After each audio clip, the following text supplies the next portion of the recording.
Good morning बच्चों। आज अपन Plasmodium vivax जो कि पैरासिटिक प्रोटोजोन है उसके बारे में पढ़ेंगे। ये आपका जो पैरासिटिक प्रोटोजोन्स है उसमें लास्ट प्रोटोजोआ है जो परजीवी के रूप में होता है, जिसके इसके बारे में आपके पिछले जो 11th-12th के जो बायो पढ़ी होगी वहाँ भी कहीं न कहीं प्लाज्मोडियम और एंटोमीबास्टोलाइटिका जो अमोबिक डिसेंट्री फैलाता है, ये दो स्पीशीज के बारे में आप पूर्व में भी परिचित होंगे। तो आज अपन प्लाज्मोडियम वाइवेक्स जिसके यानी कि नॉर्मली अपन बात करें तो प्लाज्मोडियम की 4 स्पीशीज होती है जो कि अलग अलग नाम से डिजीज फैलाती है। तो नॉर्मली जैसे मलेरिया की अपन बात करें तो वो प्लाज्मोडियम मलेरियाई द्वारा फैलाया जाता है। तो आप पहली स्लाइड में देख रहे हैं ये ट्रोफोजोइट है प्लाज्मोडियम का, ठीक है ना। होल स्ट्रक्चर है इसका ट्रोफोजोइट का। ट्रोफोजोइट जो प्लाज्मोडियम की अवस्था होती है, एक एसेक्सुअल अलैंगिक जो जनन होता है उसके होस्ट पोषक के अंदर, मनुष्य के अंदर मेनली ये ट्रोफोजोइट अवस्था देखने को मिलती है। तो इस ट्रोफोजोइट में जो भी फूड वैक्यूल्स है इसने इनगल्फ की है, भोजन के रूप में ग्रहण की है, वो दिख रहे हैं, जैसे हीमोजोइन है, पैलेट पार्टिकल्स है, खाद्य रिक्तिकाएं हैं, न्यूक्लियस है और ये डेंस बॉडीज है, माइटोकॉन्ड्रिया आप देख रहे हैं यहाँ, गोल्गी एप्रेसर्स है, एंडोप्लाज्मिक रेटिकुलम है, संतृप्त रूप से राइबोसोम्स है, वैक्यूल्स है, माइटोकॉन्ड्रिया है और ये concentric body attach with the plasma lemma of Plasmodium. तो ये भी एक स्ट्रक्चर है, इसके चारों तरफ पाए जाने वाला लेयर जिसको प्लाज्मा लेमा कहते हैं। अभी तो ये ट्रोफोजोइट का एक अल्ट्रा स्ट्रक्चर है जो आप इस पहली स्लाइड में देख रहे हैं, जिसका अपन आने वाले कुछ स्लाइडों में भी वापस जिक्र करेंगे। The member of the genus Plasmodium are collectively known as malaria parasite. तो प्लाज्मोडियम जो जीनस है इसको मलेरिया परजीवी के रूप में जाना जाता है, because they cause a fibral disease by the bite of malaria parasite infected female anopheles। तो फीमेल जो एनाफिलिस मॉस्किटो है जो अपन को जब काटता है तो जिसके अंदर ये परजीवी पाया जाता है, जिसकी वजह से मनुष्य संक्रमित होता है मलेरिया। तो द टर्म तो एनाफिलिस के द्वारा ये प्लाज्मोडियम की जो जितने भी जीनस है जो ये मलेरिया का परजीवी है या मलेरियल पैरासाइट्स है जो मलेरिया फैलाता है, और फीमेल जो एनाफिलिस मॉस्किटो है उसके द्वारा एक मनुष्य से दूसरे मनुष्य में ये प्लाज्मोडियम स्थानांतरित होता है, जिसकी वजह से मलेरिया रोग। जो मलेरिया शब्द है, the term malaria is an Italian word and is composed of 2 words. तो जो मलेरिया शब्द है वो इटालियन शब्द है जो कि 2 शब्दों से मिलकर बना है। एक तो मेल जिसका होता है बैड अर्थ मतलब बुरा, खराब, गंदा, एरिया मतलब एयर। तो खराब एयर या अशुद्ध एयर या गंदी एयर, ठीक है, bad air. The name malaria was given by Italian author Macculloch in 1827। तो 1827 के अंदर मैकुलोस के द्वारा ये मलेरिया नाम दिया गया है। ये नाम इनके द्वारा दिया गया 1827 में। मेल मतलब होता है बैड और एरिया मतलब एयर, ऐसी हवा या गंदी हवा या अशुद्ध हवा जिसकी वजह से पहले ये माना जाता था कि भाई अशुद्ध हवा से ये रोग होता है। उनको पहले साइंटिफिकली ये पता नहीं था कि भाई ये फीमेल एनाफिलिस के द्वारा प्लाज्मोडियम की वजह से होता है। तो उसका नाम पहले इस रोग का मलेरिया कहा जाता था, मेल एयर की वजह से होने वाला रोग। सिस्टमेटिक पोजीशन की बात करें प्रोटोजोआ की तो फाइलम प्रोटोजोआ, सब फाइलम स्पोरोजोआ और इसका वर्ग टिलोस्पोरियाई और उपवर्ग कॉकिस्डिया, ऑर्डर यूकोकिस्डिया और एकोकिस्टिडा, जीनस प्लाज्मोडियम और इसकी स्पेसीज है वो 4 है, plasmodium vivax, plasmodium falciparum, plasmodium malariae और प्लाज्मोडियम ओवल, जो अलग अलग प्रकार का डिजीज जो फीवर है वो अलग अलग टाइप का फीवर फैलाते हैं। जो मलेरिया फैलाता है वो स्पीशीज प्लाज्मोडियम मलेरियाई है। तो ये सिस्टमेटिक जो पोजीशन है प्लाज्मोडियम जीनस की वो हॉनिंगबर्न और पॉलिस के द्वारा दी गई है, जो कि उनको इस तरह इनका क्लासिफिकेशन किया गया है, इनको इस तरह से ऑर्डर किया गया है। तो ये प्लाज्मोडियम जिसकी 4 स्पीशीज होती है, plasmodium vivax, plasmodium falciparum, plasmodium malariae और प्लाज्मोडियम ओवल। यहाँ आपको स्लाइड में जो माइक्रोस्कोपिक स्टडी है उसके तहत जो दिखते हैं, ये पहली जो डायग्राम देख रहे हैं प्लाज्मोडियम फैल्सीफेरम, ये प्लाज्मोडियम मलेरियाई, जिस व्यक्ति को जो पेशेंट रोगी है उसके सैंपल से लिए गए हैं ये। तो ये प्लाज्मोडियम जो ट्रोफोजेट अवस्था है जो ह्यूमन के ब्लड में देखने को मिलती है उसका माइक्रोस्कोपिक स्टडी कहें या माइक्रोस्कोपिक स्लाइड के नीचे जो स्ट्रक्चर देखते हैं वो ये तीसरी स्पेसिस प्लाज्मोडियम वाइवेक्स, ये चौथी स्पेसिस प्लाज्मोडियम ओवल। तो 1 और 2 और 3 और ये 4 स्पेसिस है प्लाज्मोडियम की। ये फीमेल एनाफिलिस मॉस्किटो जिसके द्वारा ये डिजीज फैलाया जाता है, जिसको वेक्टर या वाहक कहा जाता है। ये एक डायग्राम दिखाई दे रहा है जिसके अंदर चाइल्ड है जो मलेरिया से ग्रसित है। ये संसार के अंदर इस ग्राफ के अंदर या इस मैप के अंदर ये दिखाया गया है कि मलेरिया कहाँ मेनली फैलता है या कहाँ होता है। जैसे ये अफ्रीका, इंडिया, ये अफगानिस्तान, पाकिस्तान, बर्मा, तो इन क्षेत्रों में मलेरिया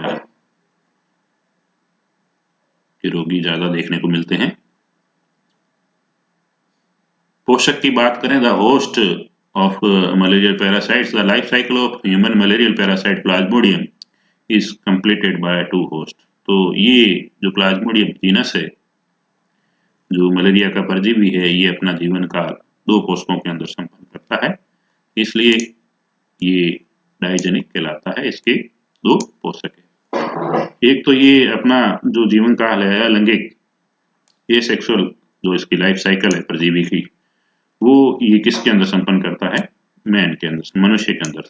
और जो इसका लैंगिक चक्कर है, जो सेक्सुअल लाइफ साइकिल है, वो ये किसके कंप्लीट करता है, फीमेल एनाफिलिस मॉस्किटो के अंदर। Here man is the intermediate or secondary host.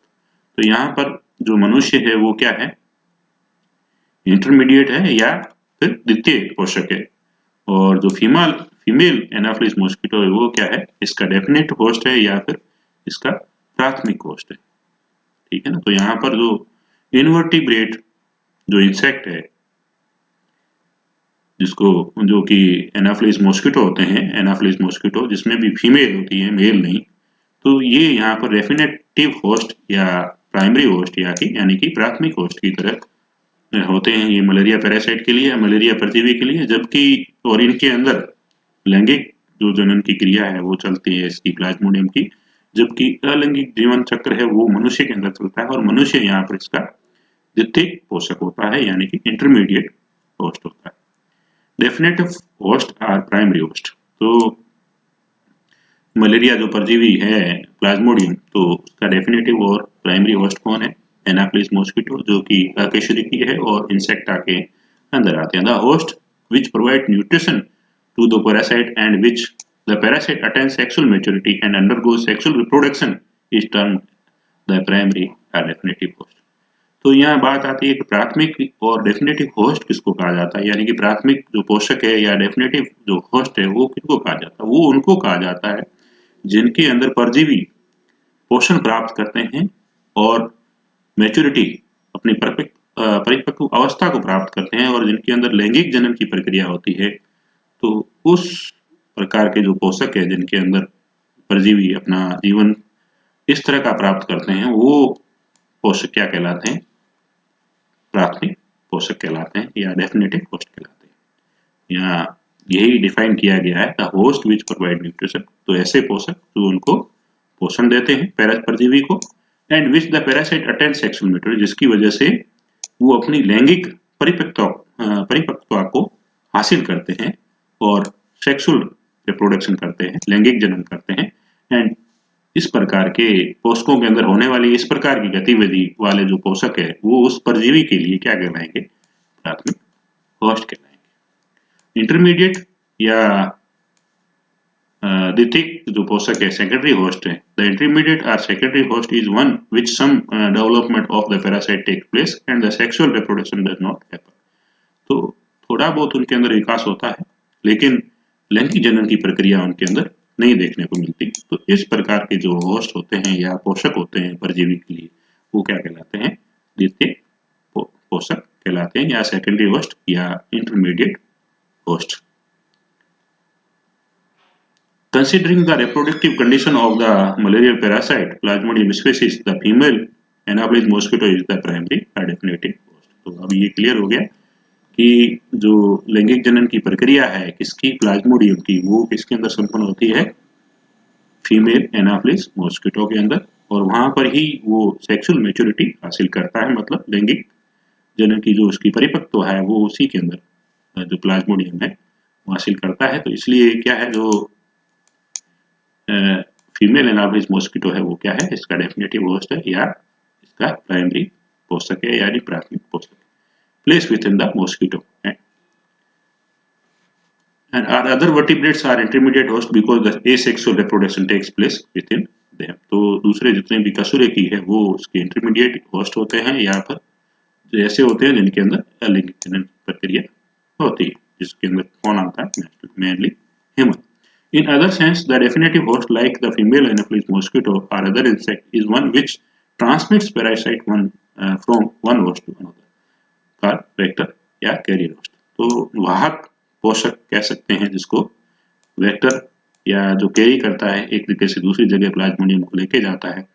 तो फीमेल जो एनाफ्लिज है उसको ये वेक्टर भी कहा जाता है या कैरियर होस्ट भी कहा जाता है। इसलिए कहा जाता है कि दे ट्रांसमिट पैरासाइट, वो परजीवी को एक पोषक से दूसरे पोषक में स्थानांतरित करते हैं। इसलिए इनको वेक्टर और कैरियर होस्ट भी कहा जाता है। किसके साथ साथ, डेफिनेटिव और प्राइमरी पोषक के साथ साथ, यानी प्राथमिक पोषक भी कहलाएंगे वो, डेफिनेटिव होस्ट भी कहलाएंगे वो, वेक्टर भी कहलाएंगे और कैरियर होस्ट भी कहलाएंगे। कौन, प्लाज्मोडियम के लिए यहाँ कौन कहलाएगा, फीमेल एनाफ्लिस मॉस्किटो कहलाएगा। द कॉमन स्पीसीज ऑफ एनाफ्लिस, एनाफ्लिस जो जीनस है इंसेक्टा का, मॉस्किटो का, उसके जो कॉमन स्पीसीज है जो मलेरिया को, पैरासाइट को यानी कि प्लाज्मोडियम को ट्रांसमिट करते हैं, उसमें एनाफ्लिस मैकुलेटस, एनाफ्लिस स्टेफेसाई, एनाफ्लिस फ्लूवियालिटिस एंड एनाफ्लिस कुल्सीफेसियस। तो ये जो प्रजातियां हैं सामान्यतः एनाफ्लिस की, जो मलेरिया पैरासाइट है जो प्लाज्मोडियम है उसको एक जगह से दूसरे पोषक में स्थानांतरित करती है। यहाँ आपको डायग्राम में देखने को मिलेंगे मलेरियल जो क्या कहते हैं एनाफ्लिस की जो प्रजातियां हैं, जैसे एनाफ्लिस कुल्सीफेसियस, एनाफ्लिस स्टेफेंसाई जो सामान्यतः मलेरिया फैलाती है, ये प्रजातियां एनाफ्लिस की, एनाफ्लिस मैकुलेटस एंड मेन प्राइमरी होस्ट। तो ये जो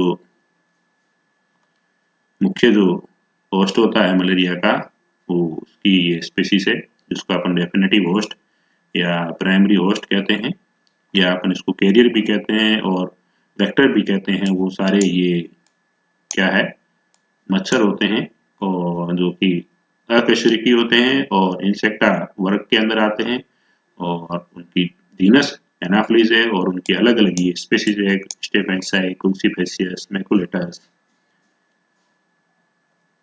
vector is of two types, जो वाहक है वो दो तरह के हो सकते हैं। एक तो होते हैं बायोलॉजिकल वेक्टर और एक होते हैं मैकेनिकल वेक्टर, ठीक है ना। जैविक वाहक biological vector in which some stage of the life cycle of the parasite completed within the host, the female Anopheles mosquito।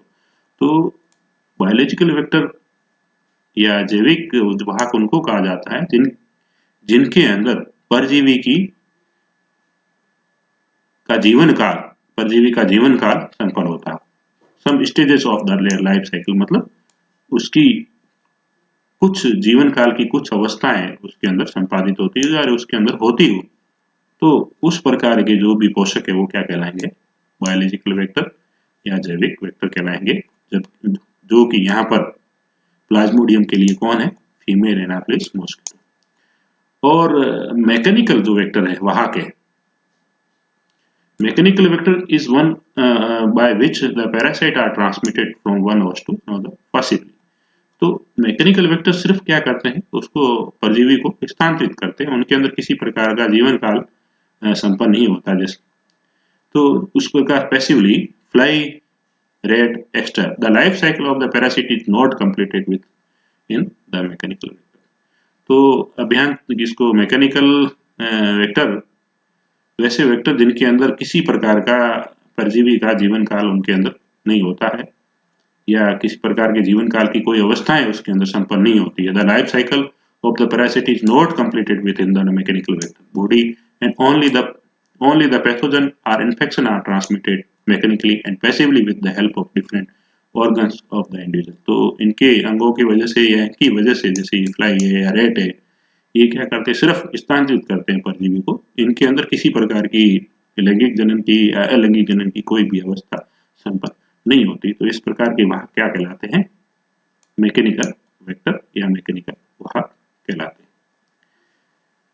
ऐतिहासिक जो हिस्टोरिकल बैकग्राउंड है कि भाई मलेरिया और ये जितने जो भी परजीवी है उनके बारे में जानकारी कैसे इनको प्राप्त हुई। तो Charles Louis Alphonse Laveran, a physician with in the French army, तो ये जो फ्रांस की आर्मी है, first observe some amoeba like organism termed the plasmodium. तो इन्होंने सबसे पहली बार ऑब्जर्व किया प्लाज्मोडियम को, जो प्रोटोजोआ है आरबीसी के अंदर, in the red blood cell of patient in Algeria North America suffering from malaria. तो अल्जीरिया और नॉर्थ अफ्रीका के अंदर ऐसे रोगी जो मलेरिया से ग्रसित थे, उनकी लाल रक्ती कणिकाओं के अंदर अमीबा की तरह दिखने वाले जीवों को प्लाज्मोडियम कहा गया, किनके द्वारा, चार्ल्स लुइस एल्फोंस लेवरन के द्वारा 1880 के अंदर। तो प्लाज्मोडियम को सबसे पहली बार देखने का श्रेय चार्ल्स लुइस एलोफेंस लेवरन को जाता है, जिन्होंने अल्जीरिया और नॉर्थ अफ्रीका के अंदर जो मनुष्य थे जिनको मलेरिया हो रखा था, उनकी रेड ब्लड सेल्स में इनको देखा, और he has got Nobel prize in 1970 for the role of Plasmodium causing malaria. तो इनको नोबेल प्राइज मिला 1907 के अंदर प्लाज्मोडियम के आविष्कार के लिए, जो कि मलेरिया को फैलाता है, या प्लाज्मोडियम कोई डिस्कवरी के लिए। Patrick Manson 1894, Patrick Manson suggest that Plasmodium is carried by the mosquito. तो पैट्रिक मैनसन से वाहक की खोज की, जो वेक्टर है या अपन कहें जो प्लाज्मोडियम का प्राथमिक पोषक है, उसके बारे में पता लगा है कि जो मॉस्किटो है वो क्या करते हैं, प्लाज्मोडियम को स्थानांतरित करते हैं एक मनुष्य से दूसरे मनुष्य।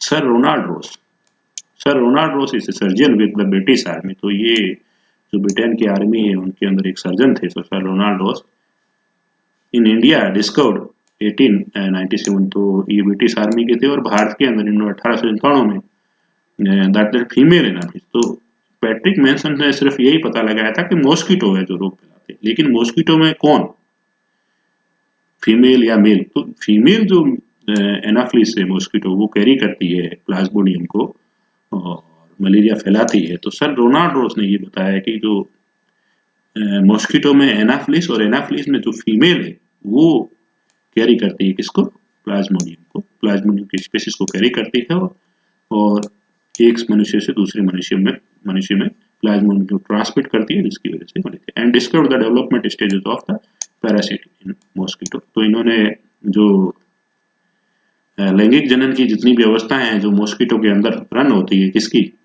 इसकी प्लाज्मोडियम की, उसको भी इन्होंने खोजा था। Discover the development stages of parasite in mosquito.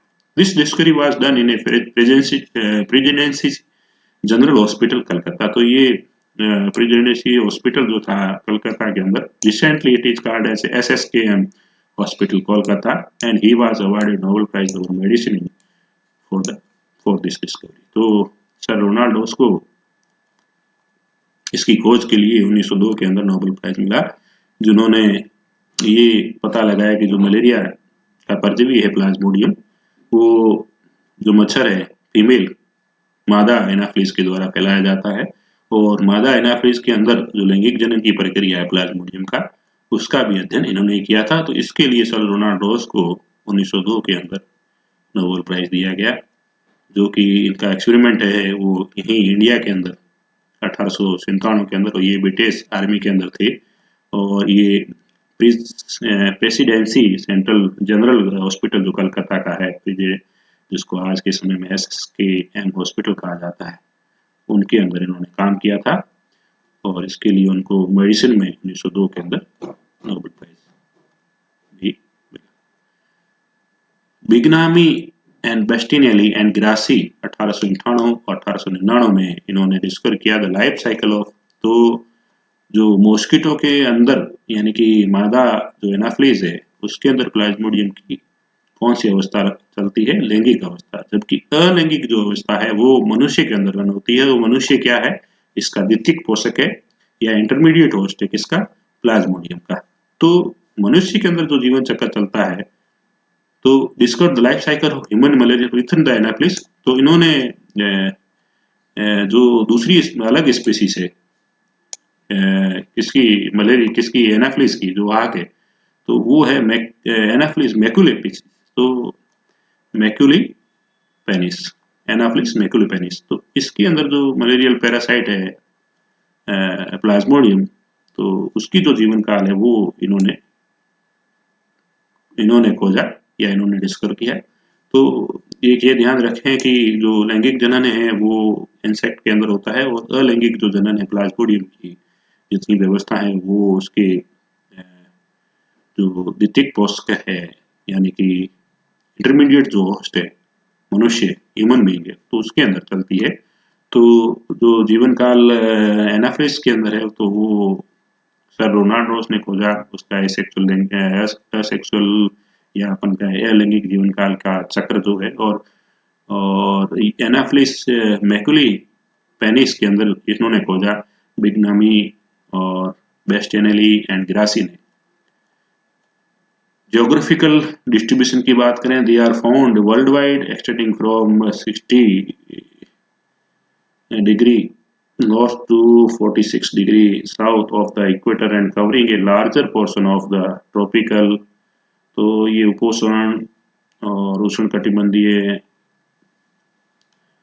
वहां पर, और जो जितने भी वार्म और टेम्परेट रीजन है, they have recorded at a height of 9,348 feet in Russia और ये तर्जिक के अंदर। तो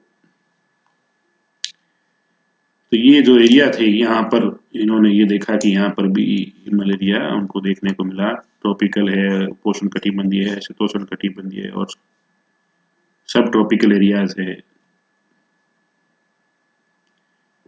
habit and habitat of malarial parasite, आवास और उसके व्यवहार की बात करें मलेरिया परजीवी की, the human malaria parasite lives as intracellular parasite. तो जो ये परजीवी है वो अंतरकोशिकीय परजीवी है। द सेक्सुअल एसेक्सुअल, ये इसका दोनों जीवन काल अलग अलग कोशिकाओं के अंदर संपन्न होता है।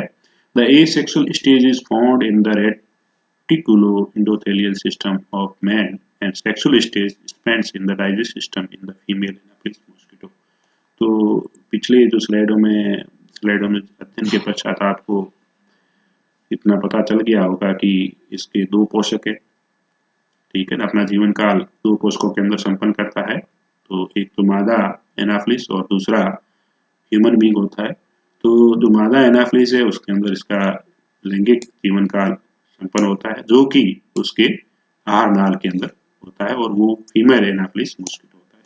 जबकि जो अलैंगिक जनन स्टेज है वो रेटिकुलो एंडोथेलियल सिस्टम है मैन का। रेटिकुलो एंडोथेलियल सिस्टम से आप पिछला जो पैरासिटिक प्रोटोजोन्स अपने पढ़ा था, लेशमेनिया, डोनोवेनी, तो वो मेनली अटैक करता है रेटिकुलो एंडोथेलियल सिस्टम ह्यूमन के। तो रेटिकुलो एंडोथेलियल सिस्टम वो होता है कि हेट्रोजीनियस फेगोसाइटिक सेल्स होती है अलग अलग अंगों के अंदर पाई जाने वाली, जो कि पैथोजेंस होते हैं जिनको अटैक करती है उनके ऊपर, तो उनको उनके अंदर ये रहते हैं, उन कोशिकाओं के अंदर या उन ऊतकों के अंदर, जैसे लीवर के अंदर कफर सेल्स है, कुफर सेल्स है, वो क्या है, एक डिफेंसिव कोशिकाएं हैं जो रोगों के प्रति लड़ती है। तो वो कोशिकाएं जब इस प्रकार के परजीवी आते हैं तो उनको खा लेती है, तो उनके अंदर ये रहते हैं परजीवी। तो मनुष्य के reticulo endothelial system of man के अंदर ये इनका जीवन काल संपन्न होता है, जो कि अलैंगिक जनन होता है। But electron microscopy study has revealed that plasmodium lies within in the involutions created on the dorsal surface of RBC. So plasmodium intracellular parasite, not intercellular. तो इलेक्ट्रॉन माइक्रोस्कोपी स्टडी से ये पता चला कि जो प्लाज्मोडियम है वो lives with in the individuals created by on the dorsal surface of RBC. तो प्लाज्मोडियम जो कि इंटरसेलुलर पैरासाइट है, नॉट ए इंट्रासेलुलर, ठीक है ना, कोशिकाओं के बीच में नहीं रहता, it find inside the cell of, ये इंटरसेलुलर है न कि इंट्रासेलुलर, कोशिकाओं के इन बिटवीन नहीं पाया जाता, कोशिकाओं के अंदर पाया जाता है। Life history of plasmodium vivax, Grassi and Feletti, तो इसका जीवन काल का इतिहास है वो ग्रेसी और फ्लेटी के द्वारा 1890 के अंदर बताया गया। The causative organisms of benign tertian malaria, benign not dangerous, tertian मतलब रिकवरिंग, तो बेनाइन जो टर्शियन मलेरिया है जो कि इतना खतरनाक नहीं होता है और वो आराम से रिकवर हो जाता है एवरी अदर डे, रिकवरिंग, जो एक दिन छोड़कर दूसरे दिन अल्टरनेट, एक दिन छोड़कर दूसरे दिन वापस आता है, दूसरे तीसरे दिन नहीं आता, फिर वापस चौथे दिन फीवर आता है। तो इस प्रकार का जो मलेरिया रोग होता है वो बेनाइन टर्शियन मलेरिया कहलाता है, जो कि इतना खतरनाक नहीं होता है, इट नॉट डेंजरियस, ठीक है ना, बेनाइन विथ नॉट डेंजरियस। दो प्रकार के मलेरिया, एक मेलिग्नेंट मलेरिया, दूसरा होता है बेनाइन मलेरिया। तो बेनाइन मलेरिया इतना डेंजरियस नहीं होता, जो कि इस प्रकार का मलेरिया जो कि अल्टरनेट आता है एक एक दिन छोड़ के। Historical background, Grassi and Flatty first responded the scientific name Plasmodium vivax in 1890, and Saudin 1902 discovered the development stage of Plasmodium vaccine detail। तो ग्रेसी और फ्लेटी ने साइंटिफिक जो नाम है इसका नामकरण वैज्ञानिक प्लाज्मोडियम वाइवेक्स, तो ये इनके द्वारा दिया गया 1890 के अंदर, और सऊदीन ने 1902 के अंदर डिस्कवर किया था development stage of plasmodium vivax. तो प्लाज्मोडियम वाइवेक्स की जितनी भी अवस्था है इसके डेवलपमेंट की, विकास की, उसका विस्तृत में अध्ययन इन्होंने किया सऊदीन ने 1902 के। Geographical distribution, they are world wide in distribution mainly in the temperate zone, तो ये जो पोषण क्षेत्र है उनके अंदर ये प्लाज्मोडियम वाइवेक्स स्पीसीज है वो ज़्यादा देखने को मिलती है, और पूर्ण वैसे वर्ल्ड वाइड डिस्ट्रीब्यूशन भी है, और mainly wide prevalent in India, Sri Lanka and Bangladesh. तो यहाँ पर ये प्रजाति जो प्लाज्मोडियम की वाइवेक्स जो स्पीसीज है वो यहाँ पर देखने को मिलती है। स्ट्रक्चर ऑफ प्लाज्मोडियम वाइवेक्स, जो कि अपन जब ये लेक्चर शुरू किया था तो उसकी पहली स्लाइड में जो अल्ट्रा स्ट्रक्चर था वो ट्रोपोजोइट का था, जो कि अपन इलेक्ट्रॉन माइक्रोस्कोप के अंदर देखते हैं तो ये आरबीसी जो मनुष्य की लाल रक्त कणिका है उनके अंदर ये अवस्था देखने को मिलती है। As reference to the parasite in the mature adult condition is called trophozoite, जो इसकी वयस्क और परिपक्व जो अवस्था होती है उसको ट्रोपोजोइट कहा जाता है। द ट्रोपोजोइट इज अमोबोइड, तो ये अमोबोइड आकार का होता है, यूनिन्यूक्लिएट है, एक केंद्रकीय है, having a vacuolated and granules in cytoplasm, तो इनके अंदर रिक्तिकाएं और कणिकाएं इसके कोशिका द्रव्य में देखने को मिलती है। The mode of nutrition is saprozoic, ठीक है ना, इसका जो न्यूट्रिशन है, पोषण कैसे करता है वो सेप्रोजोइक प्रकार का है। मृत जो जीव है उनको या अपन जो भी डेड सेल्स है उनका ये भक्षण करता है, ठीक है ना, मृत कोशिकाओं को ग्रहण करता है। अकर्स बाय ऑस्मोट्रोफी, ऑस्मोट्रोफी का अपन पहले जिक्र कर चुके हैं जिनके अंदर एंटोमीबा स्टोलाइटिका का आपने किया था, ठीक है ना, प्राशरणीय विधि के द्वारा, जिनके अंदर कॉन्ट्रेक्टाइल संकुचित रिक्तिका नहीं पाई जाती, organ of locomotion and contractile vacuole extra are not found. तो संकुचित रिक्तिकाएं और चलने के लिए किसी प्रकार के कूटपाद इसके अंदर देखने को नहीं मिलते। रेस्पिरेशन, जो श्वसन की प्रक्रिया, रेस्पिरेशन टेक प्लेस एनारोबिकली, तो ये श्वसन है वो एनारोबिकली करता है, ठीक है ना, ऑक्सीजन के अंदर उपस्थिति में नहीं करता। रिप्रोडक्शन अकर्स बोथ टाइप, तो जो जनन है वो दोनों प्रकार का होता है, लैंगिक और अलैंगिक जनन, ठीक है। तो ये अपन ने मुख्य रूप से इसका हैबिट, प्लाज्मोडियम की अवस्थाएं, कौन कौन स्पेसीज कौन कौन सी है और उसके जीवन काल किन पोषकों के अंदर संपन्न होता है,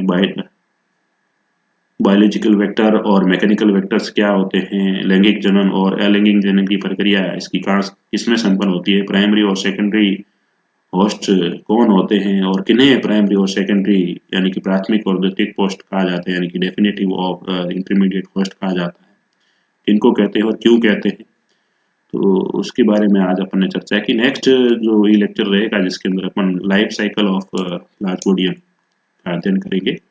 तो आज का टॉपिक अपन यही समाप्त करते हैं। नेक्स्ट टॉपिक अपन लेंगे life cycle of plasmodium vivax. Thank you.